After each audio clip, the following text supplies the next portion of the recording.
আলহামদুলিল্লাহি রব্বিল আলামিন আসসালাতু ওয়াসসালামু আলা সাইয়্যিদিল মুরসালিন আম্মা বা'দু ফাউযু বিল্লাহি মিনাশ শাইতানির রাজিম বিসমিল্লাহির রহমানির রহিম আসসালাতু ওয়াসসালামু আলাইকা ইয়া রাসূলুল্লাহ ওয়া আলা আলিকা ওয়া আসহাবিকা ইয়া হাবিবাল্লাহ আসসালাতু ওয়াসসালামু আলাইকা ইয়া নবিয়াল্লাহ ওয়া আলা আলিকা ওয়া আসহাবিকা ইয়া নূরাল্লাহ। মাদানী চ্যানেলের দর্শক শ্রোতা, আলহামদুলিল্লাহ আরও একবার উপস্থিত হয়েছি ধারাবাহিক অনুষ্ঠান কিয়ামতের শতনামে। যে যেখান থেকে আমাদের অনুষ্ঠান দেখছেন, দূরে কিংবা কাছে, সকল দর্শককে জানাই আন্তরিক মোবারকবাদ। আজকেও আমরা এই অনুষ্ঠানে ইনশাআল্লাহ তাআলা কিয়ামতের কিছু নাম শ্রবণ করব। বিভিন্ন ঘটনা, কোরআনে পাকের আয়াতের তর্জমাও আমরা শ্রবণ করার চেষ্টা করব, যাতে করে কিয়ামতের ভয়াবহতার ব্যাপারে আমরা জানতে পারি, শুনতে পারি এবং আমাদের অন্তর যেন নরম হয়ে যায়, আমরা যেন ইবাদতের প্রতি ধাবিত হতে পারি। এর পূর্বে আসুন আমরা দুরূদ শরীফের ফজিলত শ্রবণ করি। নবী আকরাম সাল্লাল্লাহু তাআলা আলাইহি ওয়াসাল্লামের আলিশান ফরমান, যে ব্যক্তি জুমার দিন আমার উপর দুরূদ শরীফ পড়বে, কিয়ামতের দিন আমি তার জন্য সুপারিশ করব। সাল্লু আলাল হাবিব সাল্লাল্লাহু তাআলা আলা মুহাম্মদ সাল্লাল্লাহু তাআলা আলাইহি ওয়াসাল্লাম। মাদানী চ্যানেলের দর্শক শ্রোতা, আমরা গত পর্বে কিয়ামতের কিছু নাম নিয়ে আলোচনা করার চেষ্টা করেছি এবং কোরআনে পাকের আয়াতের কিছু তর্জমা আপনাদেরকে শুনিয়েছি। আল্লাহ তাবারক ওয়া তাআলা কোরআনে পাকের মধ্যে কিয়ামতকে কোন কোন নামে ডেকেছেন। দেখুন, কিয়ামত যে রয়েছে এর নামসমূহ কোরআনে পাকের মধ্যে শত নামের চেয়েও বেশি রয়েছে। কোরআনে পাকের মধ্যে বিভিন্ন নামে আল্লাহ তাবারক ওয়া তাআলা এই কিয়ামতকে ডেকেছেন বা এই নামে ডাকা হয়েছে কোরআনে পাকের মধ্যে। আমরা বিভিন্ন সময় শুনি হিসাব নেওয়ার দিন, প্রতিদানের দিন, দাঁড়া হওয়ার দিন বা অপেক্ষার দিন বা আমলের হিসাবের দিন। এক এক সময় কোরআনে পাকের মধ্যে এক এক নামে ডাকা হয়েছে। একটি নাম এটাও রয়েছে কোরআনে পাকের মধ্যে, সাজা এবং প্রতিদান পাওয়ার দিন। সাজা অর্থাৎ আযাবের দিন এবং প্রতিদান পাওয়ার দিন। সকল মানুষ যখন কিয়ামতের ময়দানে জমা হবে, তাদেরকে জমা করানো হবে, তাদের থেকে তার আমলের ব্যাপারে হিসাব নিকাশ নেওয়া হবে। এরপরে হয়তো সে আমল অনুযায়ী জাহান্নামে যাবে, না হয়তো সে নাজাত পাবে। এই জন্য বলা হয় সাজা পাওয়ার দিন আর প্রতিদান পাওয়ার দিন। হয়তো কেউ সাজা পাবে, না হয়তো কেউ প্রতিদান পাবে। যখন আল্লাহ তাবারক ওয়া তাআলা এই পৃথিবী সৃষ্টি করলেন, এটাকে আবার কেন ধ্বংস করবেন? ধ্বংস অর্থাৎ কিয়ামত যে হবে, ধ্বংস হলেই তো কিয়ামত হবে। আর এই ধ্বংস করার মধ্যেও আল্লাহ তাবারক ওয়া তাআলার রহস্য রয়েছে। আজকে শুরুতে এই অনুষ্ঠানের আমরা আল্লাহ তাবারক ওয়া তাআলা পৃথিবী সৃষ্টি করার পরে যে ধ্বংস করবেন, এই ধ্বংসের ব্যাপারে কোরআনে পাকের তর্জমার মধ্যে বা এর টিকার মধ্যে কি এসেছে আমরা জানার চেষ্টা করব। দুনিয়াতে কিছু লোক আছে দর্শক শ্রোতা, যারা জুলুম করে, মানুষের উপর জুলুম করে, অত্যাচার করে, গরিব লোকদেরকে তারা ঠকানোর চেষ্টা করে।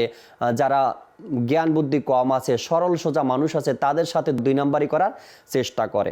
এই যে মানুষের মধ্যে এক প্রকারের লোক আছে জুলুম করে, যারা জালিম, আমরা যাদেরকে বলি জালিম।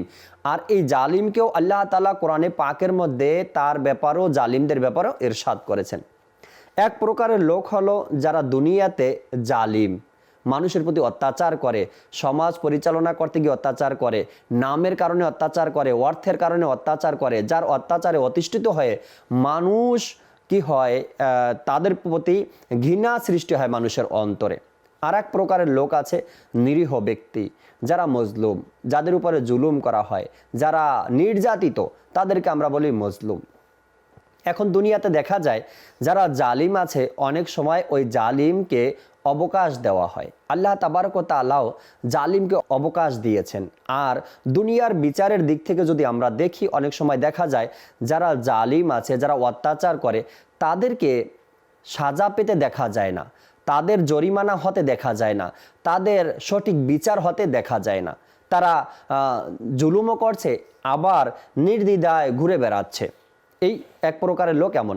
আর যারা মজলুম আছে, নিরীহ ব্যক্তি যারা আছে সমাজের মধ্যে, যারা নিরীহ ব্যক্তি, সরল সোজা ব্যক্তি, যারা মজলুম ব্যক্তি, তারা তো জুলুমের শিকার হয়েছে এবং এর প্রতিদানও তারা পায় না।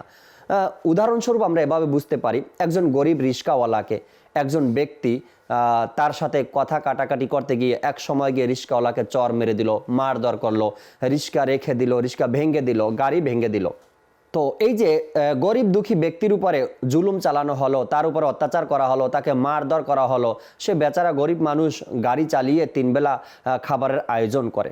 এখন ওই যে গাড়িওয়ালা ড্রাইভার, তার উপর তো জুলুম করা হলো, সে মজলুম, এখন সে সঠিক বিচারও পেল না আর এর প্রতিদানও পেল না, অর্থাৎ সঠিক বিচারও পেল না আর তার গাড়ি ভাঙা হয়েছে, তার সাথে অত্যাচার করা হয়েছে, তাকে মারধর করা হয়েছে, এর প্রতিদানও সে পেল না। আল্লাহ তাবারক ওয়া তাআলা এই পৃথিবী সৃষ্টি করেছেন যেমনিভাবে, আবার কিয়ামতের ময়দানে আমাদেরকে উঠতে হবে, আল্লাহ তাবারক ওয়া তাআলার সামনে দণ্ডায়মান হতে হবে, প্রতিটা মুহূর্তের হিসাব আমাদেরকে দিতে হবে। ওই দিন, কিয়ামতের দিন, আল্লাহ তাবারক ওয়া তাআলা যারা জুলুম করেছে, জালিম যারা রয়েছে, তাদেরও বিচার করবেন, আর যারা মজলুম ছিল তাদেরও বিচার করবেন। কেমন বিচার করবেন? জালিম যারা, তাদের বিচার হবে, বিচার শেষে তারা জাহান্নামী হলে জাহান্নামে চলে যাবে। সেই দিন তাদেরকে সাজা দেওয়া হবে, আযাব দেওয়া হবে তাদেরকে। এর পূর্বেই আল্লাহ তাবারক ওয়া তাআলা কোরআনে পাকের মধ্যে বিভিন্ন আয়াতের মাধ্যমে জালিম যারা রয়েছে, যারা জুলুম করে, তাদেরকে হুঁশিয়ারি দিয়েছেন, তাদেরকে সতর্ক করেছেন, তারা মানেনি, তারা শুনেনি। আর ওই দিন অর্থাৎ কিয়ামতের দিন ওই সকল জালিমদেরকে আল্লাহ তাবারক ওয়া তাআলা সাজা দিবেন। আর যারা মজলুম, অসহায় ব্যক্তি, গরিব ব্যক্তি, যাদের উপরে জুলুম করা হয়েছে, ওই সকল মজলুমদেরকে কিয়ামতের ময়দানে আল্লাহ তাবারক ওয়া তাআলা প্রতিদান দান করবেন। এত বড় বড় প্রতিদান দান করবেন যা তারা দেখে খুশি হয়ে যাবে, তারা অবাক হয়ে যাবে, এত সুন্দর প্রতিদান আমাদের জন্য কোন কাজের কারণে। তখন আল্লাহ তাবারক ওয়া তাআলা ইরশাদ করবেন, দুনিয়াতে তোমাদের উপর কেউ অত্যাচার করেছে, তোমাদের উপর কেউ জুলুম করেছে, আর প্রতিদান তোমরা এটা পেয়েছো। মাদানী চ্যানেলের দর্শক শ্রোতা, আর এই জুলুমের উপরে বা জালিমদের ব্যাপারেও জুলুমের উপরে কেবলা শাইখে তরিকাত আমির আহলে সুন্নাত দামাত বারাকাতুহুল আলিয়া একটি কিতাবও লিখেছেন। আর এই কিতাবের মধ্যেও খুব সুন্দর সুন্দর কিছু ঘটনা বর্ণনা করা হয়েছে। কিতাবের নাম জুলুমের পরিণতি। এর 8 নম্বর পৃষ্ঠায় কেবলা শাইখে তরিকাত আমির আহলে সুন্নাত দামাত বারাকাতুহুল আলিয়া সহিহ মুসলিম শরীফ থেকে একটি হাদিসে পাক নকল করেছেন। হযরত সাইয়েদনা মুসলিম বিন হাজ্জাজ কুয়াইরি রহমাতুল্লাহি তাআলা আলাইহি তার বিশ্ববিখ্যাত কিতাব সহিহ মুসলিম শরীফে বর্ণনা করেন, নবী আকরাম রাহমাতে আলামিয়ান হুজুর সাল্লাল্লাহু তাআলা আলাইহি ওয়াসাল্লাম জিজ্ঞাসা করলেন, তোমরা কি জানো নিঃস্বকে? হুজুর সাল্লাল্লাহু আলাইহি সাল্লাম সাহাবা একরামকে জিজ্ঞাসা করলেন, তোমরা কি জানো নিঃস্বকে? সাহাবা একরাম আলাইহিমুর রিদওয়ান আরজ করলেন, ইয়া রাসূলুল্লাহ সাল্লাল্লাহু তাআলা আলাইহি ওয়াসাল্লাম, আমাদের মধ্যে যার নিকট টাকা পয়সা নেই ও ধন সম্পদ নেই, সে ব্যক্তি নিঃস্ব। হুজুর আকরাম সাল্লাল্লাহু আলাইহি সাল্লাম ইরশাদ করলেন, আমার উম্মতের মধ্যে নিঃস্ব হলো ওই ব্যক্তি। রাসূল করিম সাল্লাল্লাহু আলাইহি ওয়াসাল্লাম নিজের উম্মতের ব্যাপারে ইরশাদ করলেন, আমার উম্মতের মধ্যে নিঃস্ব হলো ওই ব্যক্তি যে কিয়ামতের দিন নামাজ, রোজা এবং যাকাত নিয়ে উপস্থিত হলো এবং এভাবে এলো যে কাউকে গালি দিয়েছে, কারো বিরুদ্ধে মিথ্যা অপবাদ দিয়েছে, কারো সম্পদ আত্মসাৎ করেছে, কাউকে হত্যা করেছে, কাউকে প্রহার করেছে, তবে তার নেকিসমূহ কিছু এই মজলুমকে দিয়ে দেওয়া হবে এবং কিছু ওই মজলুমকে। অতঃপর যদি তার দায়িত্বে যে হক ছিল তা পরিশোধ করার পূর্বেই তার নেকি শেষ হয়ে যায়, তবে মজলুমের গুনাহ নিয়ে সেই অত্যাচারীর উপর চাপিয়ে দেওয়া হবে, অতঃপর তাকে আগুনে নিক্ষেপ করা হবে। হ্যাঁ মাদানী চ্যানেলের দর্শক শ্রোতা, এই বাণী, এই ইরশাদে কারিমা অন্য কারো না, নবী আকরাম সাল্লাল্লাহু তাআলা আলাইহি ওয়াসাল্লামের এই ইরশাদে কারিমা। আমার উম্মতের মধ্যে নিঃস্ব তো ওই ব্যক্তি যে দুনিয়াতে নামাজ আদায় করবে, রোজা রাখবে, ইবাদত করবে, সদকা করবে, দাড়ি রাখবে, টুপি পরবে, সুন্নতের উপর আমল করবে, সুন্দর মতো জীবন পরিচালনা করে যখন আখেরাতে পৌঁছাবে, কবরের দেশে পৌঁছাবে, তাকে তখন উপস্থিত করা হবে। আর সে দুনিয়াতে থেকে ভালো কাজও করেছে, কিন্তু গরিবদেরকে অত্যাচার করত, তারা অসহায় ব্যক্তির উপর জুলুম করত, কাউকে চর মেরেছে, কাউকে গালমন্দ করেছে, কারো জমি আত্মসাৎ করেছে। এই যে কাজগুলো সে করেছে, এক একজন ব্যক্তিকে তার নামাজ, কাউকে তার রোজা, কাউকে তার সাদকা, কাউকে তার নেকির দাওয়াত দিয়ে দেওয়া হবে। যদি এত কিছু দেওয়ার পরেও কোনো ব্যক্তি বাকি থাকে, মজলুম কোনো ব্যক্তি বাকি থাকে, যে সে তো আমার উপরও জুলুম করেছে কিন্তু আমি তো কিছু পেলাম না, এখানে এই হাদিসে পাকের মধ্যে বলা হয়েছে ওই ব্যক্তির গুনাহসমূহ এই ব্যক্তিকে দিয়ে দেওয়া হবে, এরপরে তাকে আগুনে নিক্ষেপ করা হবে। মাদানী চ্যানেলের দর্শক শ্রোতা, আমরা তো দুনিয়াতে ভালো কিছু কাজ করি, আমরা দুনিয়াতে নেকির কাজ করি, নেকির দাওয়াত দেই, আমরা অনেক কিছু করি, কিন্তু আফসোসের বিষয় তো এটাই যে কিয়ামতের ময়দানে যদি আমাদেরকে নিঃস্ব হতে হয়, কিয়ামতের ময়দানে যদি আমাদের আমলসমূহ শূন্য হয়ে যায়, যা কিছু করেছি তাও যদি ওই মজলুম ব্যক্তিকে দিয়ে দেওয়া হয়, তবে আমাদের অবস্থা কি হবে? শেষ পর্যন্ত আমাদেরকে আগুনে নিক্ষেপ করা হবে। তো আল্লাহ তাবারক ওয়া তাআলা আমাদেরকে এই হাদিসে মোবারকা থেকে শিক্ষা অর্জন করার তৌফিক দান করুক। হে নামাজি, হে রোজাদার, হে হাজিরা, হে পরিপূর্ণভাবে জাকাত আদায়কারীরা, হে দান ও পুণ্য কাজে অংশগ্রহণকারীরা, হে নেক আমল সম্পাদনকারীরা, সাবধান হয়ে যাও, কেঁপে ওঠো। প্রকৃত নিঃস্ব হচ্ছে সে যে নামাজ, রোজা, হজ, জাকাত, সাদকা, দান খয়রাত, কল্যাণমূলক কাজ, বড় বড় নেকি সত্ত্বেও কিয়ামতের দিন সওয়াব শূন্য হয়ে খালি হয়ে যাবে, যাকে কখনো গালি দিয়ে, কখনো শরীয়তের বিনা অনুমতিতে ধমক দিয়ে অপমানিত করে, লাঞ্ছিত করে, শরীয়তের বিনা অনুমতিতে ধমক দিয়ে, হ্যাঁ, মারধর করে, লুকিয়ে জিনিস নিয়ে ইচ্ছাকৃতভাবে ফেরত না দিয়ে, ঋণ আত্মসাৎ করে, মনে আঘাত দিয়ে অসন্তুষ্ট করেছে, তার সমস্ত নেকি নিয়ে নেওয়া হবে এবং নেকি শেষ হওয়া অবস্থায় তাদের গুনাহের বোঝা উঠিয়ে দিয়ে জাহান্নামে নিক্ষেপ করা হবে। মাদানী চ্যানেলের দর্শক শ্রোতা, আমাদেরকে একটু চিন্তা করা উচিত এ ব্যাপারে। আমার নাম না জানি আবার ওই জুলুমকারীর খাতায় লেখা হয়েছে, আমার নাম যেন জুলুমের তালিকায় উঠে না যায়। সহিহ মুসলিম শরীফে রয়েছে, আল্লাহ নবী সাল্লাল্লাহু তাআলা আলাইহি ওয়াসাল্লাম ইরশাদ করেন, তোমরা পাওনাদারদের পরিশোধ করে দিবে, এমনকি শিংবিহীনরা শিং বিশিষ্ট ছাগল থেকে প্রতিশোধ নিবে। উদ্দেশ্য হলো যে তোমরা যদি দুনিয়ায় মানুষের পাওনা পরিশোধ না করো, তবে সর্ব অবস্থায় কিয়ামতের দিন পরিশোধ করতে হবে, দুনিয়ার সম্পদ দ্বারা এবং আখিরাতে আমল দ্বারা। সুতরাং উত্তম হলো যে দুনিয়াতেই আদায় করে দাও, অন্যথায় আফসোস করতে হবে। প্রাণীরা যদিও শরীয়তের বিধিবিধানের আয়ত্তাধীন নয়, তবুও বান্দার হক প্রাণীরও আদায় করতে হবে। আল্লাহ তাবারক ওয়া তাআলা আমাদেরকে সকল প্রকারের জুলুম করা থেকে হেফাজত দান করুক। কিয়ামতের নামসমূহের মধ্যে একটি নাম তো আমরা জানলাম যে আমাদেরকে সাজা দিবে এবং প্রতিদানও দেওয়া হবে, আমাদেরকে আযাবও দেওয়া হবে এবং প্রতিদানও দেওয়া হবে। যদি আমরা গুনাহ করে থাকি, তো গুনাহের যে আযাব রয়েছে, গুনাহের যে শাস্তি রয়েছে, তা আমাকে ভোগ করতে হবে। আর যদি আমি নেকির কাজ করতে পারি, ভালো কিছু করতে পারি, তবে আল্লাহ তাবারক ওয়া তাআলা ভালো কাজের বিনিময়ে ভালো কিছু দিবেন, আমাকে সওয়াব দিবেন, আর এই প্রতিদান নিয়ে আমি জান্নাতে যেতে পারবো। কিয়ামতের আরেকটি নাম হলো উপস্থিত হওয়ার দিন। উপস্থিত হওয়ার দিন, হ্যাঁ, সবাইকে উপস্থিত হতে হবে। যদি কেউ চায় কি আমি একটু লুকিয়ে থাকি, পারবে না। যদি কেউ চায় আমি একটু গোপনে থাকি, পারবে না। যদি কেউ চায় আমি একটু বিল্ডিংয়ের ভিতরে থাকি, পারবে না। যদি কেউ চায় আমি ঘরের দরজা বন্ধ করে থাকি, কারো পক্ষে কখনো সম্ভব নয়। কিয়ামতের ময়দানে সে আল্লাহ তাবারক ওয়া তাআলার থেকে গোপন হবে, কখনোই না। না দুনিয়াতে পারবে, না কিয়ামতের ময়দানে পারবে, এটা তো হতেই পারে না। আর এই উপস্থিত হওয়ার দিন সম্পর্কে আল্লাহ তাবারক ওয়া তাআলা সূরা হুদ আয়াত নম্বর 103 মধ্যে ইরশাদ করেন, উপস্থিত হওয়া মানে হাজির হওয়ার দিন। হাজির হওয়ার দিন। আর আল্লাহ তাআলা এই সূরা হুদের 103 নম্বর আয়াতের মধ্যে ইরশাদ করেন, কানজুল ঈমান থেকে অনুবাদ। এখানে আল্লাহ তাবারক ওয়া তাআলা ইয়াউমুম মাশহুদ, হাজির হওয়ার দিন। হ্যাঁ দর্শক শ্রোতা, যে কথা আল্লাহ তাবারক ওয়া তাআলা কোরআনে পাকের মধ্যে ইরশাদ করে দিয়েছেন, সে কথা কখনো নড়চড় হতে পারে না, সেটা হবেই হবে। যেখানে আল্লাহ তাবারক ওয়া তাআলা সূরা হুদের 103 নম্বর আয়াতে ইরশাদ করে দিয়েছেন ইয়াউমুম মাশহুদ, সেখানে হাজির হতে হবে, হাজির হওয়ার দিন। আল্লাহ তাবারক ওয়া তাআলা ইরশাদ করেন, কানজুল ঈমান থেকে অনুবাদ, নিশ্চয়ই তাতে নিদর্শন রয়েছে তারই জন্য যে পরকালের শাস্তিকে ভয় করে।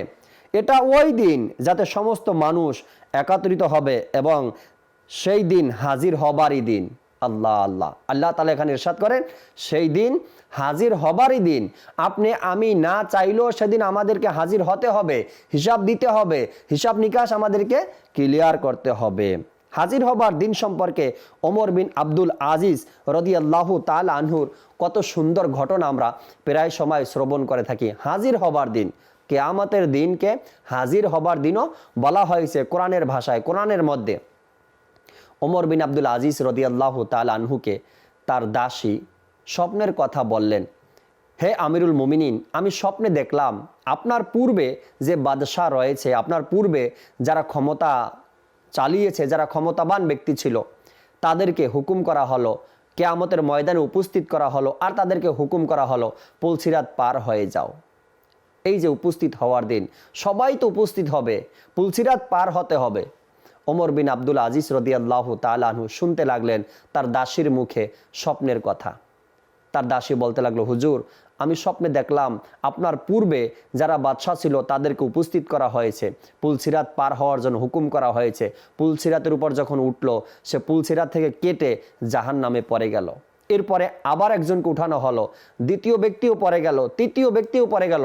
এভাবে করে করে যখন ওই দাসী ওমর বিন আব্দুল আজিজ রাদিয়াল্লাহু তাআলা আনহুকে স্বপ্নের কথা বলতে বলতে এক পর্যায়ে চলে আসলেন, তার ব্যাপারে বললেন, হে আমিরুল মুমিনিন, এরপরে আমি স্বপ্নে দেখি আপনাকে কিয়ামতের ময়দানে উঠানো হয়েছে, আর পুলসিরাত পার হওয়ার কথা আপনাকে বলা হয়েছে, আপনাকে হুকুম দেওয়া হয়েছে, পুলসিরাত পার হবেন আপনি।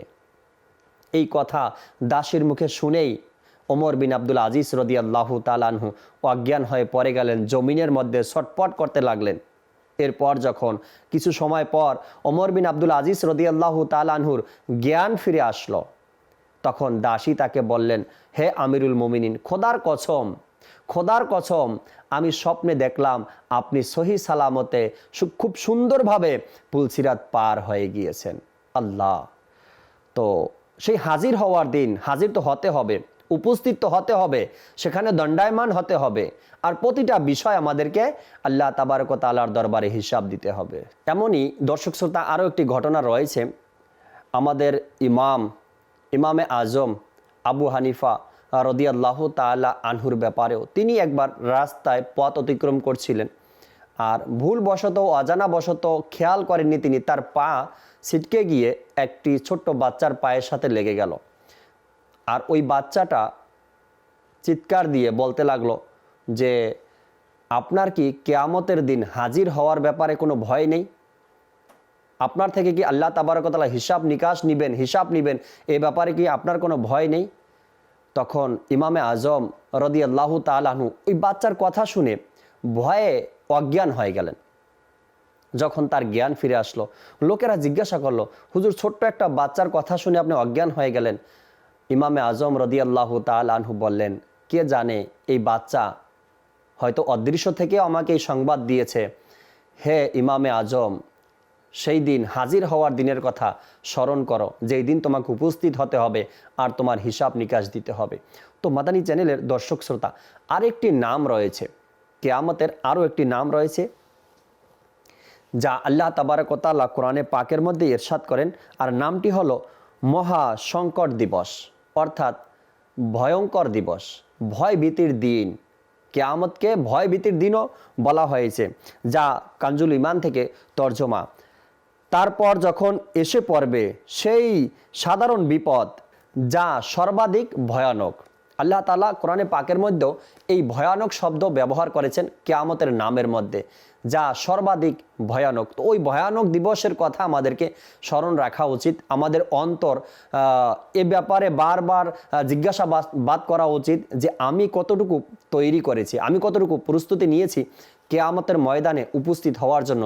সেই হাজির হওয়ার দিন, উপস্থিত হওয়ার দিন, হিসাব নিকাশের দিন, আমাদেরকে সেখানে প্রতিদান দেওয়া হবে অথবা সাজা আমাকে পেতে হবে। হয়তো আমি ভালো কিছু পাবো না, হয়তো আমি সাজা আমাকে ভোগ করতে হবে। তো এই যে কিয়ামতের দিনের ব্যাপারে আমাদেরকে একটু চিন্তা করা উচিত, আমি কোন পথে চলি, আমার কি করণীয় দরকার, আর এই দুনিয়াতে আসার উদ্দেশ্য কি ছিল, আল্লাহ তাবারক ওয়া তাআলা কেন পাঠিয়েছেন, সকল বিষয়গুলো যখন আমরা একটু চিন্তা করব, তখন আমরা অবশ্যই নিজের সঠিক পথ খুঁজে পাবো ইনশাআল্লাহ তাআলা। আমি একটি কথা বলি, সহজে বোঝা যায়, কিয়ামতের ময়দান হলো সাজা এবং জাজা। এই দুইটি জিনিস সংগ্রহ বা গ্রহণ করার দিন, সাজা অথবা জাজা।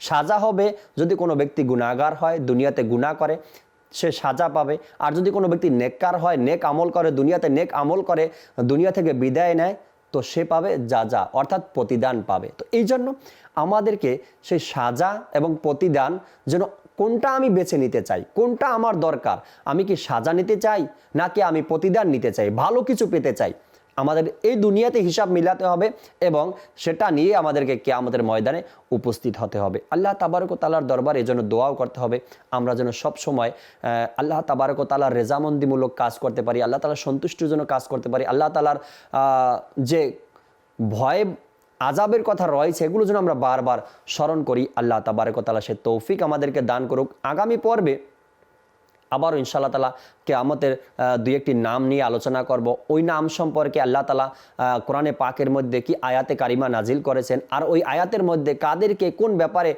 ইশারা করা হয়েছে, আমরা এই সকল বিষয় জানার চেষ্টা করব। ততক্ষণ পর্যন্ত মাদানী চ্যানেলের সাথেই থাকুন। সাল্লু আলাল হাবিব সাল্লাল্লাহু তাআলা আলা মুহাম্মদ সাল্লাল্লাহু তাআলা আলাইহি ওয়াসাল্লাম।